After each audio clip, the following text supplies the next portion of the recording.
লেখাগুলো দেখি, মহান মুক্তিযুদ্ধের সর্বাধিনায়ক আপনারা বলতেছেন, যদি আমরা কিছুদিন আগে বলতাম সর্বাধিনায়ক বলতে পারা যাইতো না, বলতে হইতো মুক্তিযুদ্ধের প্রধান সেনাপতি। তো এই পেজটা কেন লাগাইলেন ভাই? কি দরকার ছিল? উসমানী সাহেব সর্বাধিনায়ক কি এমনিতে কেউ কি জোর করে দিয়ে দিছে? এটা কি লিখিতভাবে ইতিহাসে আছে? কোনটা? এটা লিখিতভাবে ইতিহাসে আছে। তেলিয়াপাড়া প্রথম সংগঠিত মুক্তিবাহিনী গঠিত হয়, আপনাদেরকে বলা হয় পলিটিক্যাল গভর্নমেন্ট ফর্ম করেন, এটা দায়িত্ব নেন, আপনারা তো করলেন না, অনেক পরে করেছেন। আমি যদি এরপরে আসি, এখানে একটা শব্দ নাই, যে শব্দটা হলো জেনারেল। ওনাকে জেনারেল বলতে আপত্তি কি? কর্নেল বলেন কেন আওয়ামী লীগের নেতারা? উসমানী সাহেবকে আপনারা কর্নেল বলেন কেন? আপনারাই তো সিদ্ধান্ত নিয়েছেন, ইতিহাসে আছে উনি জেনারেল, কারণ যুদ্ধে যখন নেতৃত্ব দিয়েছেন সারা দেশে ওনাকে জেনারেল পদবি দেওয়া হয়েছিল। আমরা জানি সেই প্রেসিডেন্ট ছিলেন কে? সৈয়দ নজরুল ইসলাম। আর প্রধানমন্ত্রী ছিলেন তাজউদ্দিন সাহেব। তাজউদ্দিন সাহেব ওনাকে জেনারেল অফিসিয়ালি ডিক্লারেশন দেওয়ার জন্য চেষ্টা করেছিলেন, কিন্তু ভারতীয় বাহিনী ওনাকে জেনারেল করতে দেয় নাই।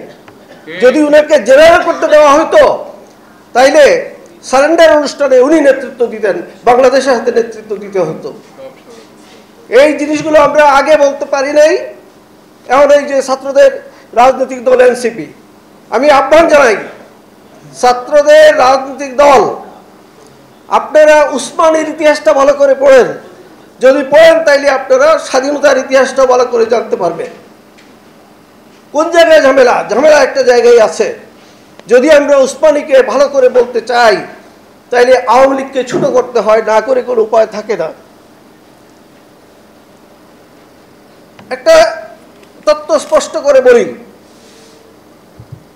আপনারা হয়তো শুনেছেন 7 দফা গোলামী চুক্তি, শুনেছেন? কেউ কি শুনেছেন 7 দফা গোলামী চুক্তি? তাজউদ্দিন সাহেব, সৈয়দ নজরুল, ওনারা যখন সরকার গঠন করলেন, ইন্দিরা গান্ধীকে বললেন সহযোগিতা করার জন্য। সেই সময় একটা চুক্তি হয়েছিল, গোপন চুক্তি, এটা ইতিহাসে লেখা আছে গোপন চুক্তি।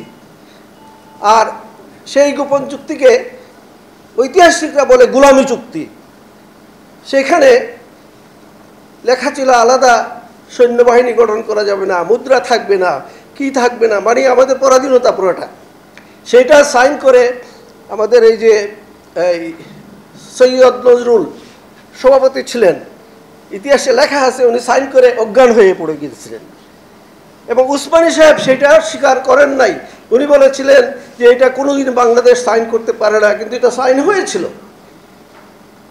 ঠিক একইভাবে আপনারা জানেন মৈত্রী চুক্তি হয়েছিল 25 বছরের, বঙ্গবন্ধু সাইন করেছিলেন নাকি? সেই মৈত্রী চুক্তিতে কি ছিল? উসমানী সাহেব সেটাও বলেছেন এটা সাইন করা যায় না, স্বাধীন দেশের কেউ এটা সাইন করতে পারে না। তাহলে যতই আপনি উসমানী জানবেন ততই আপনি আপনার স্বাধীনতা জানবেন, যতই আপনি উসমানী ইতিহাস শিখবেন ততই স্বাধীনতার ইতিহাস শিখবেন। এই কথাগুলো আওয়ামী লীগের আমলে বলা যায় নাই। আমার মনে আছে আমরা যখন ছাত্র অবস্থায় মেডিকেল কলেজ থেকে বের হই, রেডিওতে আমরা প্রোগ্রাম করতেছি সর্বাধিনায়ক মেহেদী উসমানী, কিন্তু দেখা গেল সর্বাধিনায়ক বলা যাবে না, একটা আদেশ গেল। কি বলতে হবে? ওই মুক্তিযুদ্ধের কি প্রধান সেনাপতি উসমানী সাহেবকে আপনারাই তো করেছিলেন, সেটা তো আছে, কিন্তু ডিক্লারেশন দিতে পারেন নাই জুজুর ভয়ে। জুজুকে ভারত, এই ভারতের জুজুকে এখনো থাকবে? স্বাধীনতা কত বছর হয়েছে আজকে? 71 সালে স্বাধীনতা দিয়ে আজকে কত বছর হইল? এখনো জুজুতে থাকবেন নাকি এখান থেকে উদ্ধার পাবেন? কি আমরা উদ্ধার পেতে চাই? আমরা চাই না জুজুর ভয়, চাই না। আমাদের সন্তানরা বাংলাদেশের স্বাধীনতার প্রকৃত ইতিহাস জানবে, সেটা আমরা চাই। ইতিহাস জানলে আপনাদের ক্ষতি কি? যে আমাদের বলেছেন এই কি ইতিহাস জানলে আপনাদের ক্ষতিটা কি আমি বলেন? এখন কি ইতিহাস ঘুরে এই 53 বছর পিছনে নেওয়া যাবে? 53 বছর পিছনে আমরা যেতে চাই না, কিন্তু আমরা চাই আমাদের সন্তানরা প্রকৃত ইতিহাস জানুক এবং ভবিষ্যতের বাংলাদেশের স্বপ্ন দেখুক। এই ভবিষ্যতের বাংলাদেশের স্বপ্ন দেখতে হলে অতীতের ইতিহাসটা ভালো করে জানতে হবে। আমি যদি আবার যাই এখানে আপনাদের জেনারেল নাই, আচ্ছা বঙ্গবীর, না না না প্লিজ, বঙ্গবীর আমার মনে আছে স্বাধীনতার পরে কাদের সিদ্দিকীকে আমরা সিলেটে স্টেডিয়ামের মধ্যে সম্বর্ধনা দিলাম অস্ত্র সমর্পণ অনুষ্ঠানের পরে। সেই সম্বর্ধনায় ওনাকে আমরা তো বক্তৃতায় বলেছি উনি কি ছিল, বাঘা কাদের, আপনারা সবাই জানেন। বাঘা কাদের নামে উনি প্রসিদ্ধ ছিল বাংলাদেশে মুক্তিযুদ্ধের সময়, মুক্তিযুদ্ধের পরে। এখন উসমানী সাহেব একজন সর্বাধিনায়ক, যার একটা কি বঙ্গবীর, বাঘা কাদের বঙ্গবীর হয়ে গেলেন। এখন উসমানী সাহেব বঙ্গবীর নাকি বাঘা কাদের বঙ্গবীর, এই যুদ্ধ লাগাই দিলেন। এই যুদ্ধ, ওই যুদ্ধ কি সরকার বন্ধ করতে পারে না? অবশ্যই পারে। এই যুদ্ধ সরকার অবশ্যই বন্ধ করতে পারে, উসমানী সাহেবকে বঙ্গবীর উপাধিটা ঠিক করে দিতে পারে। আজকের এই দিনের অনুষ্ঠান অন্যরকম অনুষ্ঠান হতো যদি উসমানী সাহেবকে যথাস্থানে বাংলাদেশে মূল্যায়ন করা হতো। আপনি দেখেন আজকের অনুষ্ঠানটা কে করত? সরকার করত। একটা মুক্তিযুদ্ধ মন্ত্রণালয় আছে না, তারা করতে পারতো। বাংলাদেশ সরকারের অর্থে হইতে পারত, সিলেটের মানুষ দিয়ে করতে হইতো না, সারা বাংলাদেশের মানুষ দিয়ে করতে পারতো। কিছু করেছে? কোনো ঘোষণা আছে? কিচ্ছু নাই। এই ঘোষণা দিলে কার ক্ষতি? আমি এই প্রশ্নটা সবার কাছে জানতে চাই। উসমানী সাহেবকে সম্মান দিলে কার ক্ষতি? আমি খুঁজে পাই একটা জায়গায় ক্ষতি আছে, আওয়ামী লীগের ক্ষতি আর ভারতের ক্ষতি। এই জায়গা থেকে যদি উঠতে হয়, এনসিপি ঘোষণা দিয়েছে তারা মুজিববাদের বিরুদ্ধে কাজ করবে। মুজিববাদ আসলে উসমানী সাহেব স্বাধীনতার যুদ্ধ যেভাবে লিড দিয়েছিলেন, প্রতি পদক্ষেপে তাকে বাধা দেওয়া হয়েছে।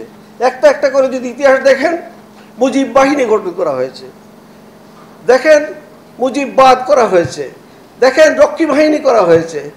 এইভাবে প্রতি পদক্ষেপে যাতে বাংলাদেশের আর্মি যারা মুক্তিযুদ্ধে নেতৃত্ব দিল, এদেরকে ছোট করা হয়, ক্ষমতা কমানো হয়, এইভাবে যে মেসাকারও হইল, সব কিছু করা হচ্ছে। কেন?